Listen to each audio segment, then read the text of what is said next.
वंदे पुरुषोत्तमम। परमात्मा से प्रेम कैसे किया जा सकता है?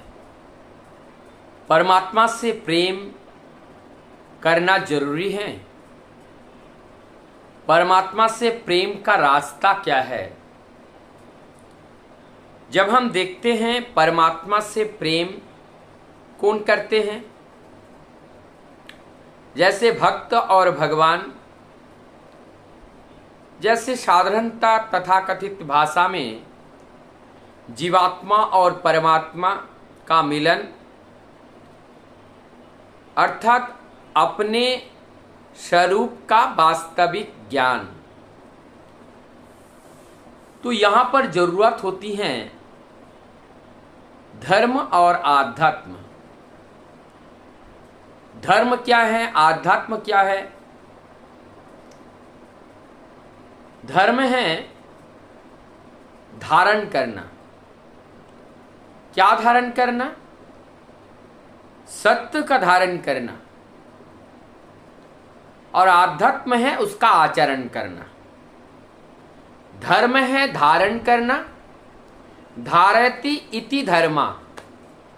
तो धर्म का अर्थ है धारण करना, आध्यात्म का अर्थ है आचरण करना। जिस सत्य को हमने जाना, जिस सत्य को हमने माना, जिस सत्य को हमने सुना, अब उसे वास्तव रूप देना, यह आध्यात्म है। आध्यात्म को जब हम देखें, यहां आध्यात्म है आदि, यह मूल है, यह आत्मा का मूल है। अर्थात यही आचरण ही हमारे जीवन का मूल आचरण है। और इस सत्य के आचरण के अलावा जो दूसरा आचरण है उसके आध्यात्मिकता नहीं कहते। वास्तव में आध्यात्मिकता वही है और धर्म वही है जो हमें परम सत्य का ज्ञान बोध कराता है, जो हमें परम सत्य के प्रति आकर्षित कराता है,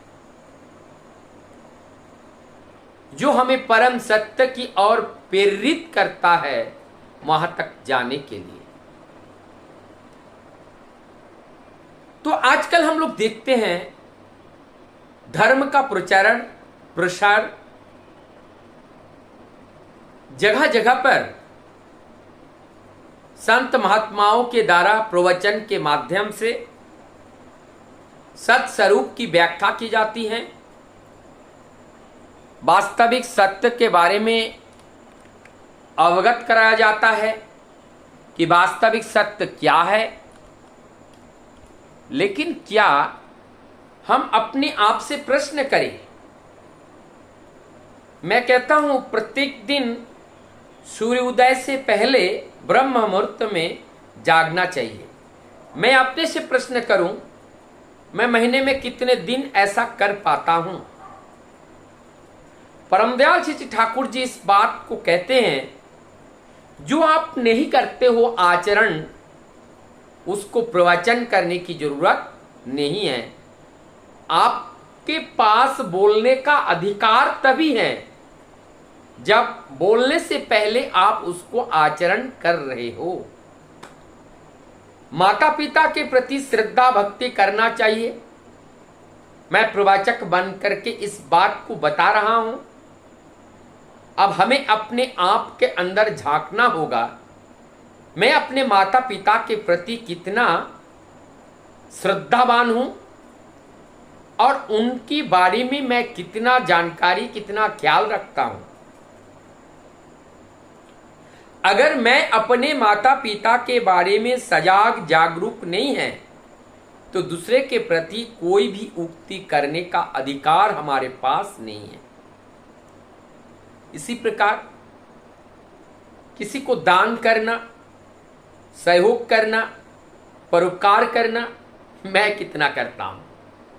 मैं अगर करता हूं तो उसको हम बता सकते हैं उसको हम अगर बताएं तो वो प्रभाव उनके हृदय में पड़ेगा, उनके मस्तिष्क पटल पर पड़ेगा, उनकी चेतना में ये चीज पड़ेगा।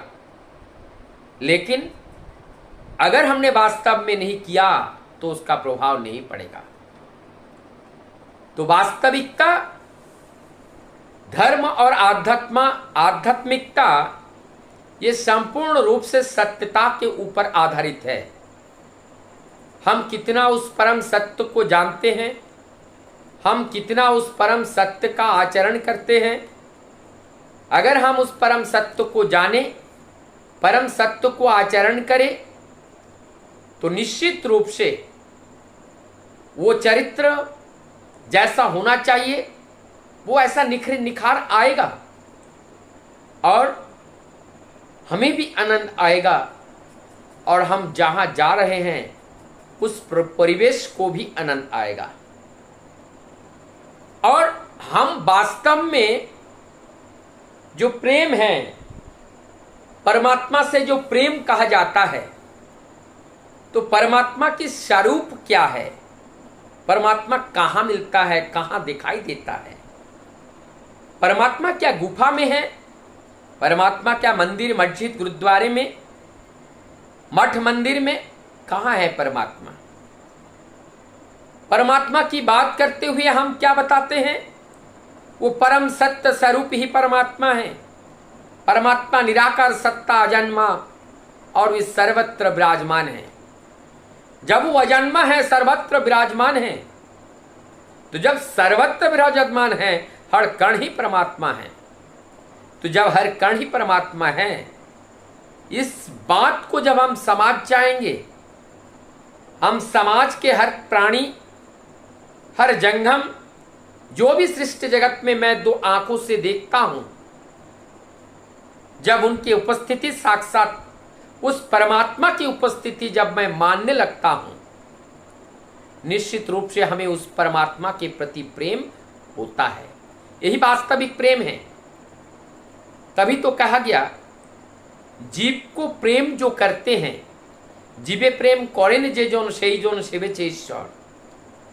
स्वामी विवेकानंद इस बात को कहते थे, जिनको जीव के प्रति प्रेम है वही ईश्वर को की सेवा है, वही ईश्वर की सेवा कर सकते हैं और वही ईश्वर की सेवा करते हैं।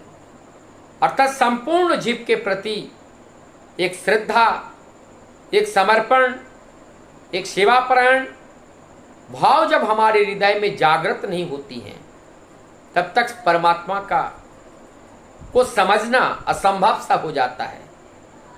परमात्मा अलग से कोई रूप नहीं, परमात्मा ये सभी परमात्मा का स्वरूप है, ये परमात्मा का साकार रूप है। और निराकार रूप तो वो सत्य सच्चिदानंदमय है, वो निराकार रूप है। लेकिन साकार रूप संपूर्ण जगत ये साकार रूप है उनकी। तो इस उनकी साकार रूप को देख करके हम उस निराकार सत्ता की अनुभूति नहीं कर पा रहे हैं। अर्थात आध्यात्मिक चेतना, अर्थात धर्म परायण जीवन हमारा नहीं हुआ। हमने अभी धारण नहीं किया। धर्म धर्म करके हम चिल्ला रहे हैं, धर्म धर्म करके हम बहुत कुछ बोल रहे हैं, लेकिन हमारे अंदर वो आचरण नहीं हुआ, प्रस्फुटित नहीं हुआ। हम सबके अंदर प्रभु को देख नहीं पा रहे हैं। इसका मतलब हमने वास्तव में धर्म धर्म तो कर रहे हैं, लेकिन वास्तविक सत्य धर्म का जो परिभाषा है वो हमारे अंदर से परिभाषित नहीं हो रहा है। जब हमारे अंदर से वो धर्म परिभाषित नहीं हो रहा है, तो उस धर्म आचरण हमसे आशा कैसे किया जाए। अर्थात बोलना कुछ और करना कुछ, ऐसा होने से काम नहीं चलेगा। जैसा हम बोले वैसा हमें करना पड़ेगा। धार्मिक बनने का अगर हम भान करें तो धार्मिक आचरण हमारे अंदर प्रस्फुटित करना ही पड़ेगा, इसके बिना संभव नहीं है। तो वास्तव में हमें उस परम सत्य को जानना है। जानने के लिए धर्म आचरण करना होता है, आध्यात्मिक जीवन व्यतीत करना होता है। वास्तव में यही मूल जीवन होते हैं, यही वास्तव जीवन होते हैं। हम इस धरती पर आए हैं केवल मजा लूटने के लिए नहीं, परमानंद को जानने के लिए, परमानंद के उपभोग करने के लिए, और केवल क्षण भर के लिए नहीं, अनंत काल के लिए। इस बात को हमें समझना पड़ेगा। वंदे प्रसाद।